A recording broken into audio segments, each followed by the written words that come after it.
What's up, everyone? Squid Miko here from Miko Tunes, and I'm really behind on Ninjago episodes.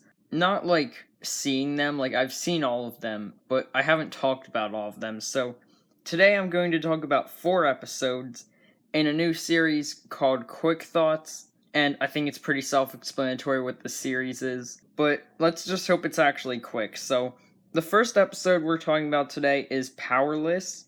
The way I'm going to discuss episodes in this series is in 4 parts. Number 1, how does it progress the overall plot? Number 2, what else happens?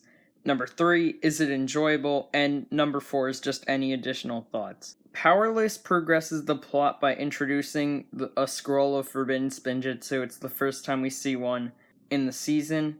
And Aspira escapes with it. But other than that, the episode is about Kai not believing in himself because he no longer has powers.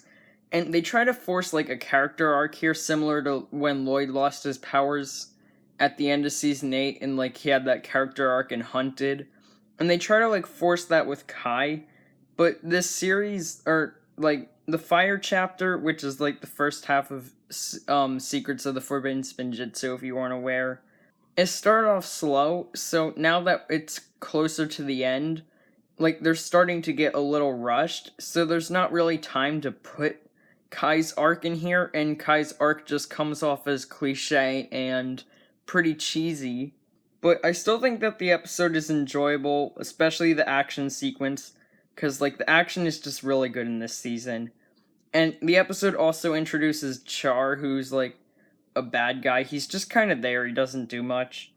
And speaking of not doing much, the next episode, Ancient History, only progresses the plot by giving us a very vague version of Aspira's, I'm not saying that right, Aspira's backstory, and it reveals Wu as the treacherous deceiver because, man, nobody would have guessed Wu was the treacherous deceiver. No one at all. But it also gives the ninja a reason to split up, which will kind of be important later on. I'd still say it's an enjoyable episode because it has more great action. That's pretty much all, though. There's no like subplot like Kai's forced story arc in this one, which is good because, like I said, this whole thing, like the end of the Fire chapter, just feels rushed already. So it's probably better without that. We also get to see Scales again in this episode, which is cool. I always like when old characters make appearances. And speaking of old characters, the next episode is about Sensei Wu. The plot doesn't progress like at all because this entire episode is a flashback about Wu and how he betrayed Aspira. It's actually my favorite episode of the season so far. Like, you get to see more of Ninjago's past, which is always a plus. And it shows Wu, like, not being, like, the perfect child, because you would imagine that if you're not supposed to go to, like, the Serpentine area, Wu would just be like, okay, and, like, Garmadon would be the one to want to go, but Wu was actually the one who wanted to go, and I think that was a nice change. And, of course, the action is once again great. I'm gonna say that a lot, because it's just so good. Also, this episode is called Never Trust a Human, which is a really clever reference to the episode Never Trust a Snake from season 1. I'm out of clever transitions, but the last episode we're talking about today is Under Siege.